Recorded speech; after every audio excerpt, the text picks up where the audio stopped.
What's up, guys? It's Cody aka the Bear here with Bits and Glory, and we are back with February 2020's pickups video. And I just want to warn you guys right off the bat that this video is going to be really long. And the reason for that is recently, with the craze of Pokemon cards, I started recollecting modern Pokemon cards back in about 2016, and I amassed quite a collection. And with the craze of the cards, the prices have skyrocketed. As such, finding product for good prices, new product to open, has also been pretty much a hassle, very draining to hawk online things, and then you go to stores, you come out empty-handed, so I kind of just gave up, honestly. I'll probably start collecting again sometime in the future when it all dies down, but because everything's so hard to get and expensive, I decided, shit, I'm selling most of my modern collection, so I sold a lot of stuff. Put myself in a little bit of a better spot financially. And then obviously with some of the excess, I was like, fuck, let's put it back into my video games, right? So that's my little disclaimer. I have stuff, a ton of shit. A couple things that I'll have to mention that I'll have to show videos of because they're already hooked up somewhere else, for example. But first, we'll start with the consoles. Razor's on my lap, by the way, as always. First, I picked up a Commodore 64 on eBay that has been completely refurbished.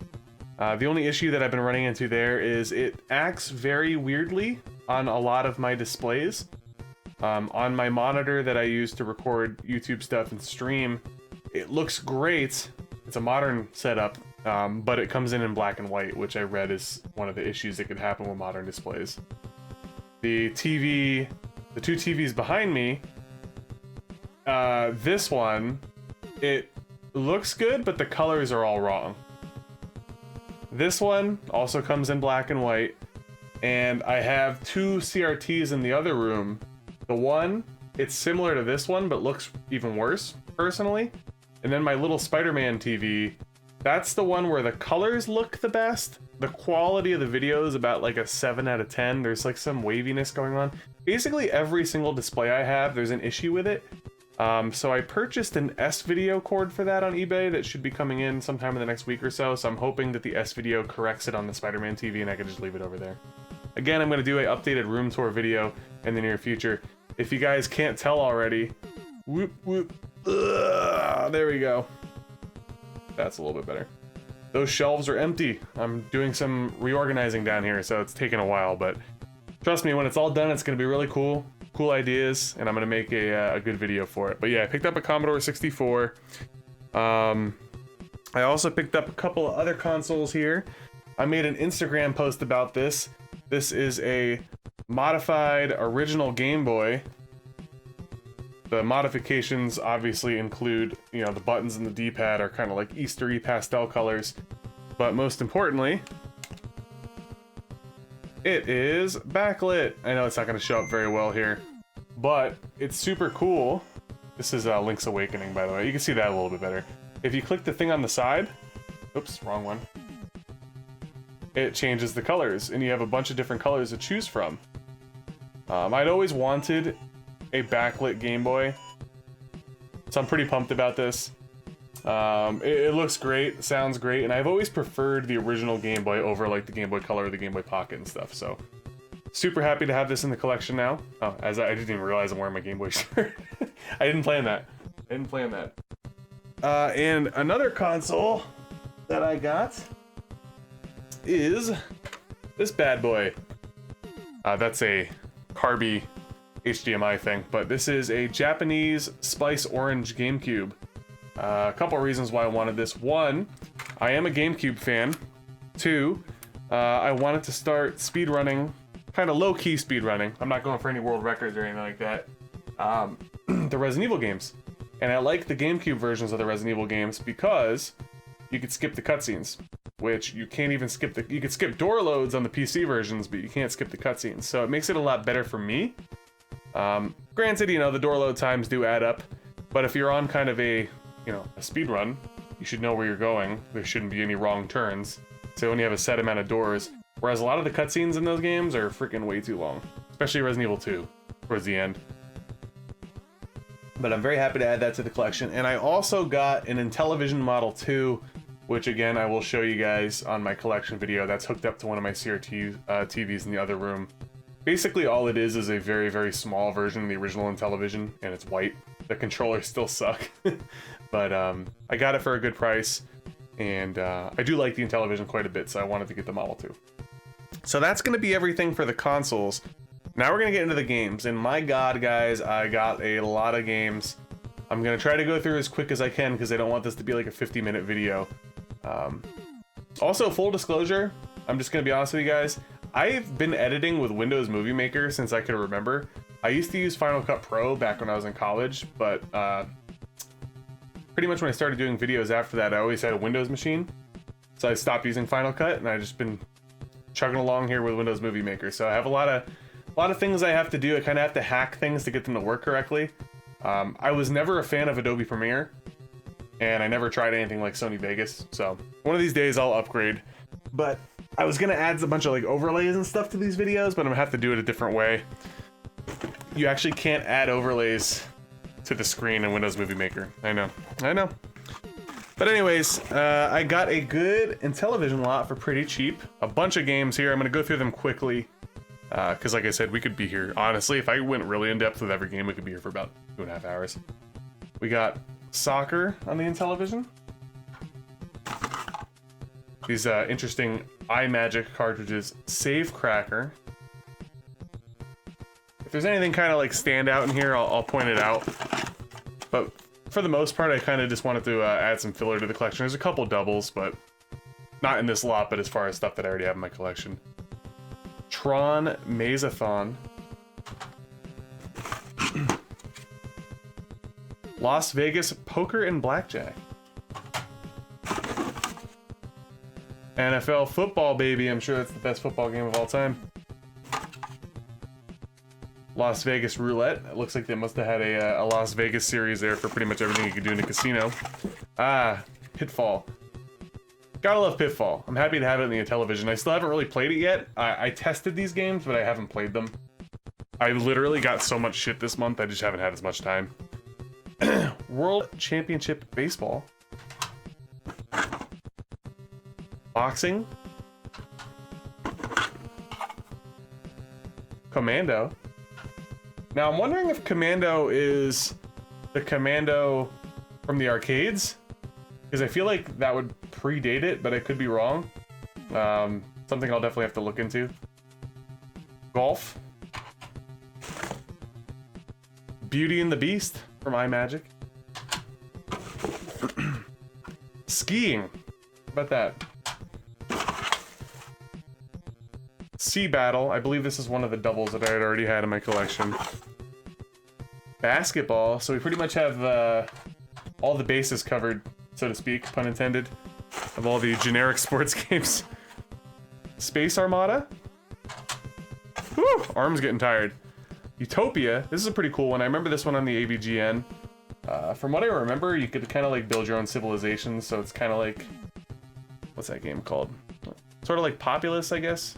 Maybe on like a lesser scale, obviously since it's on the Intellivision, or maybe on a same or even more scale, just harder to actually maneuver around because these, you know, if you don't have all the documentation for everything for these games, it can be kind of confusing. Well, lastly, poker, surprisingly not part of the Las Vegas series, but that'll do it for the Intellivision stuff. So we got the Intellivision Model 2 and a shit ton of games. A lot of these games actually did come with overlays for the controller, and some of them came with the manuals, so that's pretty cool.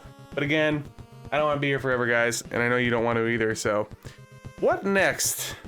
Actually tough to reach for some stuff here because of Razy, but I'm gonna try my best without disturbing the cat. We're gonna get into the Sega Genesis stuff next. Oof, I'm gonna have to go completely off screen to get one console. All right, so a couple things here with the Sega. Oh, there's Lily in the other corner. I had picked up a lot. I'm about to sneeze, by the way. Shit's basically live. I'm not gonna edit it out. Woo! Okay. Are we gonna sneeze? Can't tell. Anyway, I picked up a lot on Mercari. It's kind of all separated. There's a few doubles in there that I ended up selling one to Jimmy. and another couple I'm listing on eBay. So I'm not going to include those in here because they're already part of my collection. This is a collection video. Even though, yeah, I did show you a double in the Intellivision lot, whatever, sue me. So I found a box of old games that I had that I guess I stowed away for quite a while without realizing it. So a couple of these are going to be games that I had that I didn't remember that I had, and for some reason they were in a box. So we have Pagemaster on Sega Genesis. This is one of those. Pagemaster, if I remember correctly, was the movie with Macaulay Culkin. Looks like it was made by Fox. For some reason I thought it was Disney, but I guess not. Those games aren't very good, but I know they made one for the Super Nintendo as well. We have Buck Rogers on the Sega Genesis. This was part of the Mercari lot. Interesting game. A lot of the EA games that aren't sports games, they're all kind of unique in some way, shape, or form. Excuse me. We got Steel Empire, which was also part of the lot on Mercari. Not in the greatest of shape. Obviously, it's a former rental with these types of stickers and stuff. But Steel Empire, from what I remember, is one of the more sought after and liked shoot 'em ups on the Sega Genesis. So that's pretty cool to have that. Did not have that prior. Next, we have Cyborg Justice, which is kind of a weird game, to be completely honest with you, but didn't have it as part of the lot. Ooh, and now we're getting to an interesting one. So the lot that I got was all authentic games. However, this one was not, and I knew it wasn't because I could just tell. But I tried like looking up, you know, like places that sell bootlegs, right? And I couldn't find one that looked like this, so I'm almost wondering if this is a bootleg from back in the 90s. Which, you know, obviously I don't want bootlegs in my collection, but it's pretty cool. It works totally fine. I wasn't able to take it apart because it being a bootleg, the screws are actually not the right size for the drill bits that I have. But it does work. It is RoboCop versus Terminator. It says Super 1998 on it. Again, I couldn't find anything about this particular bootleg on the internet or this kind of bootleg artwork. Very interesting. So I am actually going to keep this because I'm fairly certain that this is a vintage bootleg game, which does intrigue me. But at some point, I'll have to buy the real one. That was also part of the lot. I think I mentioned that. 2 more games left from the lot.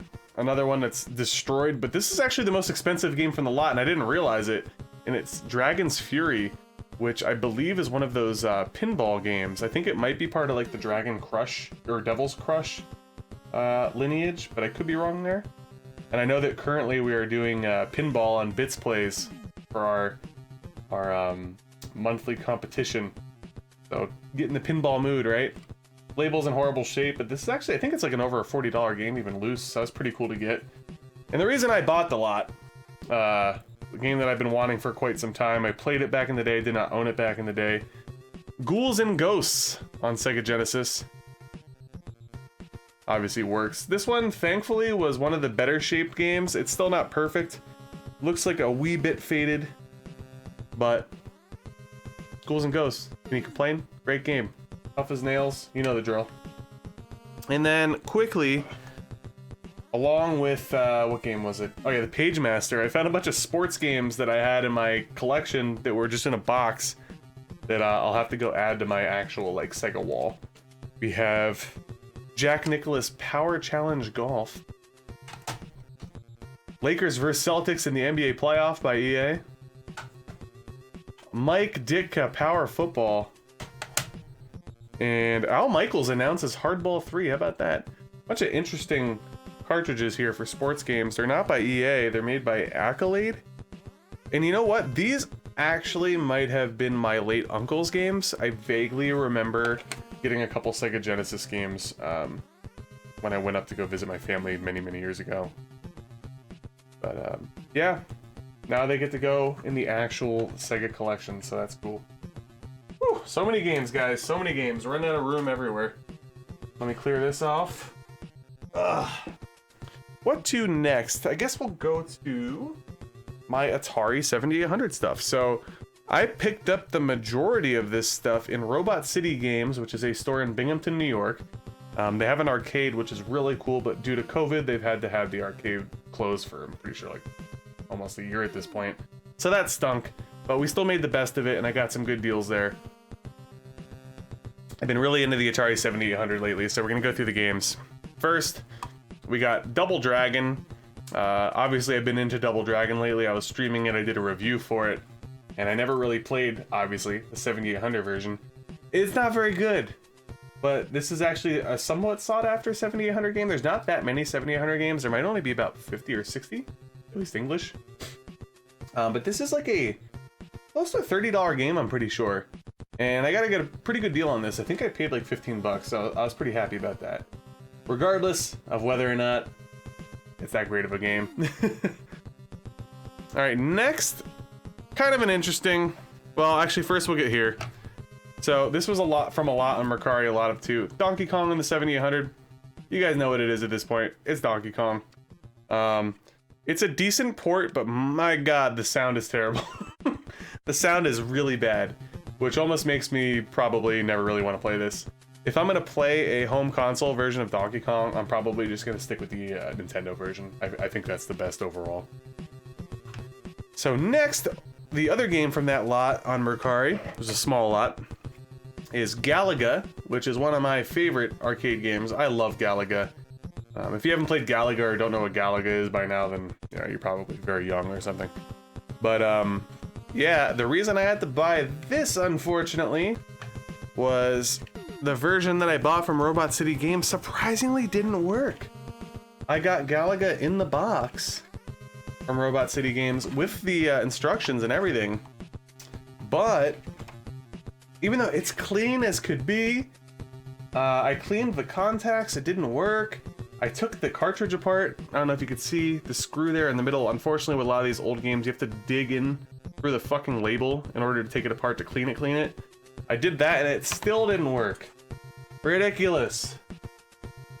So I still managed to grab a copy of Galaga for the collection, but unfortunately I had to really kind of go out of my way there. Didn't expect it. Every once in a while you run into one of those games that it just doesn't work. So there has to be something wrong on the board, and I'm not that tech savvy to fix that.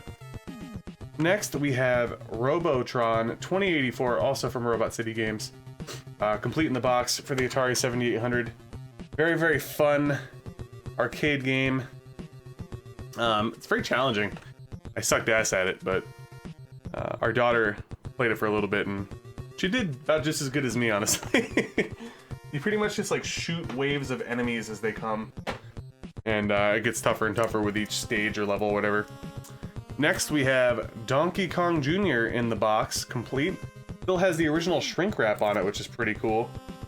You know, for the prices, I couldn't pass up on these guys. It was like, basically they had their prices pretty much mirrored if it was in the box and had the manual. I was like, shit, I'll pay an extra $1 or $2 to get it complete, you know what I mean?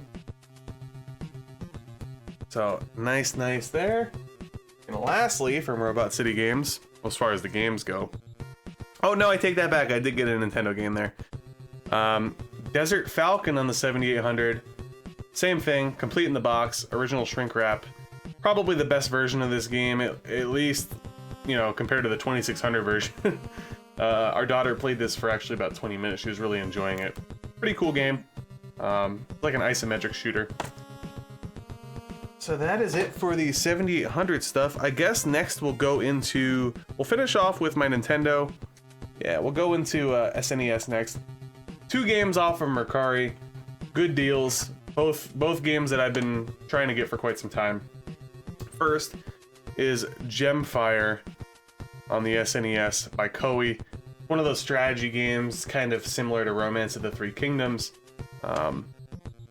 Excuse me. Also like Uncharted Waters and stuff like that.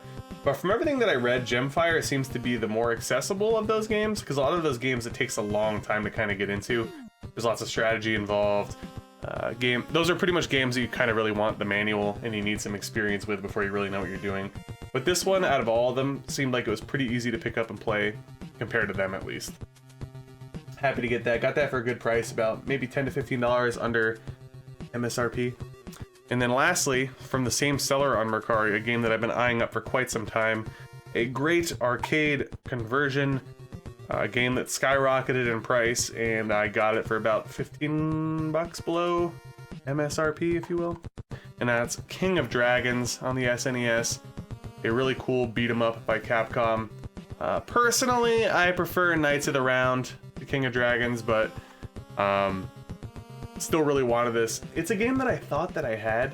I was like, oh yeah, I got that. And then when I checked, I was like, oh shit, I don't have that. So I ended up picking it up for a pretty good price. And I see we're already approaching the 20-minute mark, guys. So I'm gonna try super hard to get this in under a half hour. I'm so sorry that I bought so much shit this month. Oh my goodness. I forgot my biggest console purchase of the month. I'll have to get to that at the end of the video. I'm just remembering it now.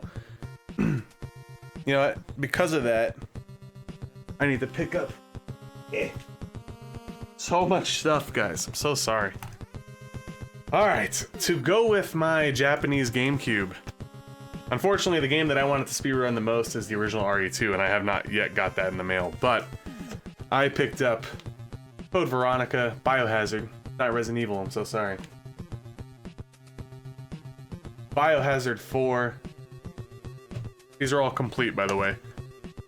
Biohazard 3 Last Escape, otherwise known as Resident Evil 3 Nemesis.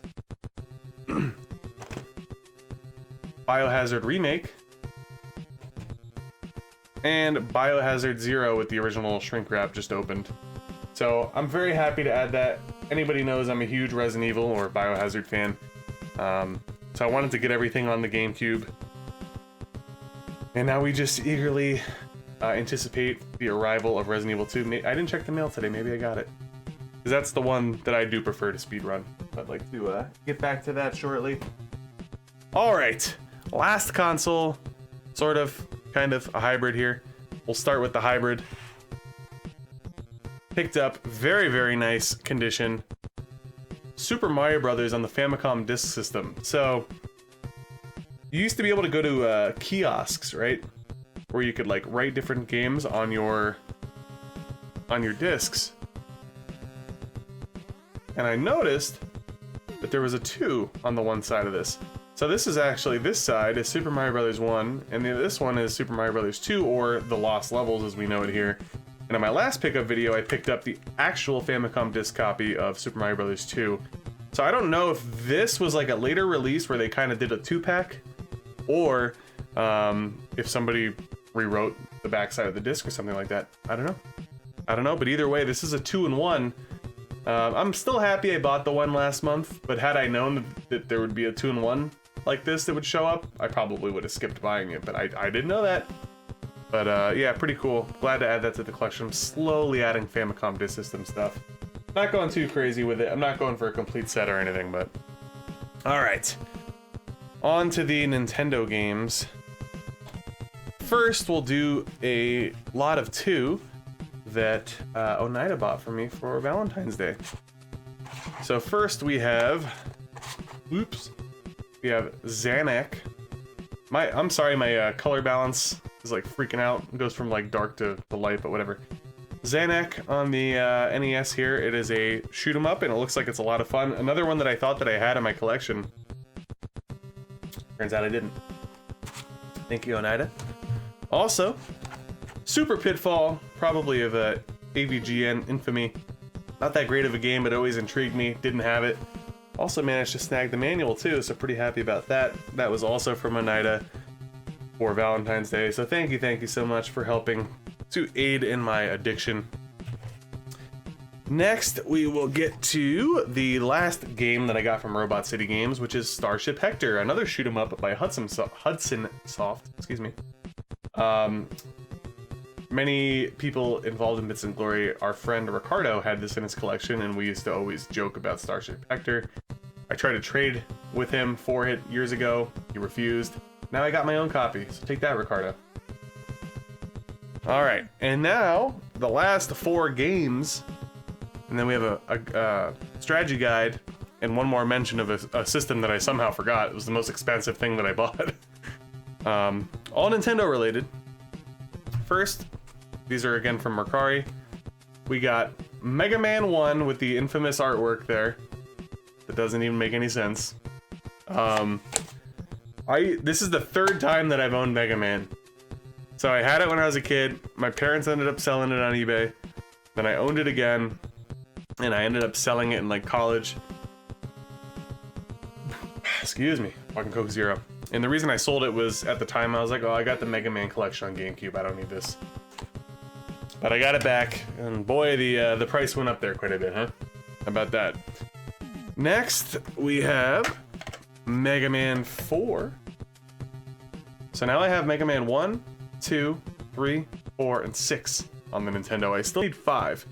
5, if I remember correctly, is the most expensive of the series. I beat Mega Man 4 once back in college on the GameCube collection. I don't remember it very much, so I am trying to play through the first 6 Mega Man games and Mega Man X at some point this year. I did beat 1, 2, 3, 4, haven't beat 5 or 6, and I never beat X because I never really played it that much. Surprisingly, a guy that likes Mega Man and a guy that loves the Super Nintendo, I never beat Mega Man X, but to be fair, I never really tried that hard, so there's that. Next is one of my favorite racers, Micro Machines. I fucking love this game. It's one of those weird, I don't know who the hell made it. Who's the company? Comerica? Codemasters? One of those two came out with weird cartridges like this. There's like a little dip switch on the back. It's like if the game doesn't work, then you flip it over to the other side. I don't know what the fuck, I don't know what any of that is. But I do know that this game is sick. It's a lot of fun. I remember playing it back in the day on emulator back in the early 90s, and I was like, yo, I gotta get this one day. And that one day has arrived. And lastly, somewhat of a heavy hitter in the NES universe. Not you know, not crazy, but it is expensive. Battletoads and Double Dragon. I love Double Dragon. I was on a Double Dragon kick. I wanted it. I got it. I'm happy with it. It's in good condition. Decent price. I would say it was like $5 to $10 below MSRP. I know I gotta keep doing that, because is there really an MSRP? There isn't, but market value, whatever.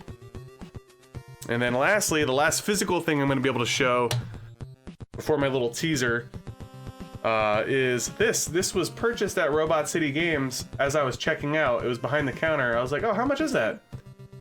And the price was, it sounded good to me, and I'm like, all right. Because I want to get through the Dragon Warrior games this year, because I beat the first one back in college, and then I beat it last fall, and I never beat 2, 3, or 4. Working my way through. I love strategy guides, you know, full color, beautiful stuff. When I looked it up, I got it for about half of the going rate. Can't complain about that whatsoever, guys. Very happy to have that. And lastly, the last thing, I'm gonna have to show like a still shot or something of it later, but this is my little teaser 8-bit DOE wireless NES controller, which by the way is great. Love it. It's probably the best 8-bit DOE controller that I've used, and I have the Sega and the SNES ones. I purchased a analog mini NT Noir, which for those of you not in the know is a Nintendo / Famicom of the utmost degree. It's basically the ultimate FPGA, whatever the fuck it's called, Nintendo console. Pretty much the only better thing that you could probably get is if you RGB mod, you know, maybe the original top loader, and then run it through, you know, RGB SCART converters or FrameMeister or something. Otherwise, this is it. It is a hefty, beautiful piece of equipment, and I'm so happy to have it. I love the analog product. It's great. For those of you not in the know, very expensive. I believe it retailed for about $500, and I had to pay close to $600 to get it because it's out of stock, out of production. I think it's out of production for good, unless they announce another re-release or something like that. But anyways, guys, whew, long video. I'm actually tired. I'm not gonna lie. I'm actually tired. I hope you guys enjoyed this, though. The videos are not gonna be long like this going forward. This was all the spoils of Pokemon Victory, basically, and tax return and shit like that. So anyways, I hope you guys enjoyed this video. Stay tuned for, I guess, what, March? Probably coming out in a couple weeks. I like to do it just before the end of the month. Try to launch it at the very end of the month or right at the beginning of the next one. If you guys enjoyed it, please leave a like, comment, and subscribe if you haven't already. Retro video game reviews, retro playthroughs, pickups videos, how-to videos, whatever. I got all that shit for you here. Hope you guys enjoyed it. Take care, and I'll see you next time.